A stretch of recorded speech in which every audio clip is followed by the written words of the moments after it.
দুনিয়ার জিন্দেগির মধ্যে আপনি আমি প্রত্যেক উম্মতে মুহাম্মদী ফার্স্ট আমল করা রাখবো, জানার দরকার আছে না নাই? আরো জোরে, জান্নাতের মধ্যে আপনি আমি যদি জান্নাতের মধ্যে যাইতাম চাই, দুনিয়ার জিন্দেগির মধ্যে আপনি আমি ফার্স্ট আমল করা রাখবো। এক নম্বর ফার্স্ট আমলের মধ্যে এক নম্বর আমলটা হইল কি? সমস্ত গুনাহ থেকে আপনি আমি পবিত্র থাকতাম হইব। সমস্ত গুনাহ অর্থে সগীরা গুনাহ, কবিরা গুনাহ, জাহির অর্থাৎ প্রকাশ্য, অপ্রকাশ্য সমস্ত গুনাহ থেকে আপনি আমি পবিত্র থাকতাম হইব। সমস্ত গুনাহ থেকে যদি আপনি আমি পবিত্র থাকতে পারি, তে আপনার আমার মৃত্যুবরণ করতে দেরি হইব। আল্লাহ পাক রব্বুল আলামিন আপনারে আমার জান্নাত দিতে দেরি করতে না। কারণ এই ব্যাপারে আল্লাহর ডরাইয়া বই করে আল্লাহর হুঙ্কার মানে নাই, সমস্ত গুনাহ থেকে পবিত্র থাকি যায়। হ্যাঁ, তে আল্লাহ পাক রব্বুল আলামিন জান্নাতুল মাওয়া আপনার আমার দান করবা। কারণ এই আয়াত কিন্তু গেছে সাথে তুলা করে নিছি যে ওয়া আম্মা মান খাফা মাকামা রাব্বিহি ওয়া নাহান নাফসা আনিল হাওয়া আর ফাইনাল জান্নাতা হিয়াল মাওয়া। সূরা হইনা সুবহানাল্লাহ। আপনা আমি যদি আল্লাহরে ডরাইয়া বই করে নামাজের মধ্যে দালাই যায় আর আল্লাহ বই করে আল্লাহর হুঙ্কার মারি নাই, তে ফাইনাল জান্নাতা হিয়াল মাওয়া, আপনার আমার স্থান হবে কি? জান্নাতুল মাওয়া।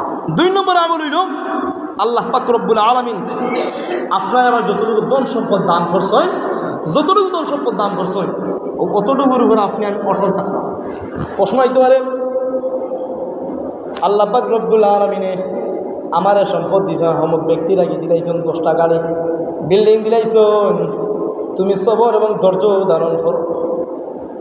তোমার আল্লাহ পাক রব্বুল আলামিনে যতটুকু ধন সম্পদ দান করছেন ও সম্পদের উপরে তুমি নির্ভর করে অটল থাকো। কারণ হাদিস শরীফের মধ্যে আছে, অন্য হাদিসের মধ্যে আছে, যারা দুনিয়ারে ত্যাগ করবো আল্লাহ পাক রব্বুল আলামিন তারা লাই আল্লাহ জান্নাত দান করবা। দুনিয়ায় মহব্বত হইল সমস্ত গুনাহের ভুল। পার্থিব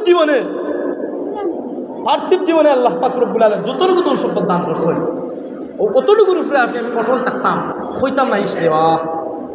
আল্লাহ যখন দিলা দুনিয়ার মধ্যে অমুকের ধন সম্পদ দিলে না, আমার এমন দিলা কিন্তু নেই, অমুকের গাড়ি আছে 2টা, আমার তো একটা না।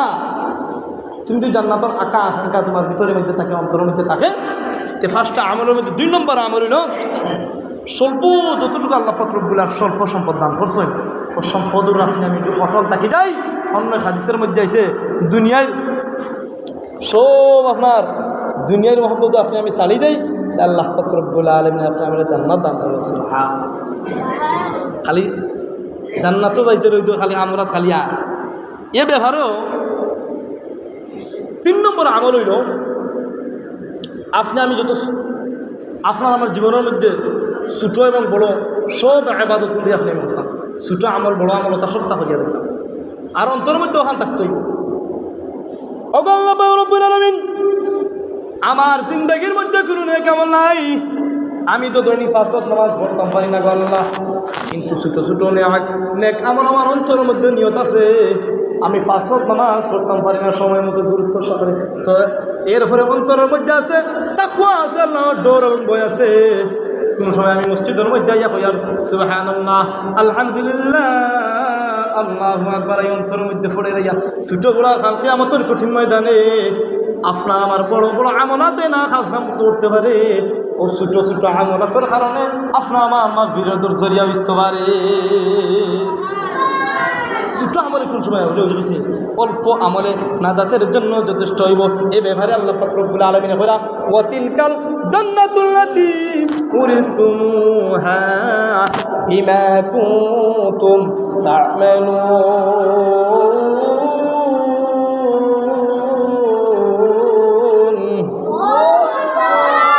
জিন্দেগির মধ্যে যদি আপনি আমি নেক আমল করি, তে আল্লাহ পাক রব্বুল আলামিন জান্নাতের মধ্যে যাওয়ার পরে আপনার আমার প্রতিদান দিবা আল্লাহ।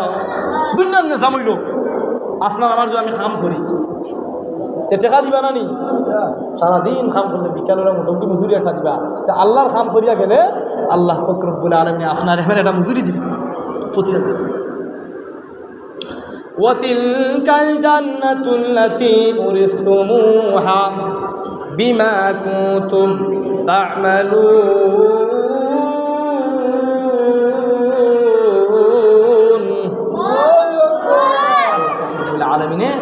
আমলের প্রতিদান দিবে আপনারে আমার আল্লাহ পাক।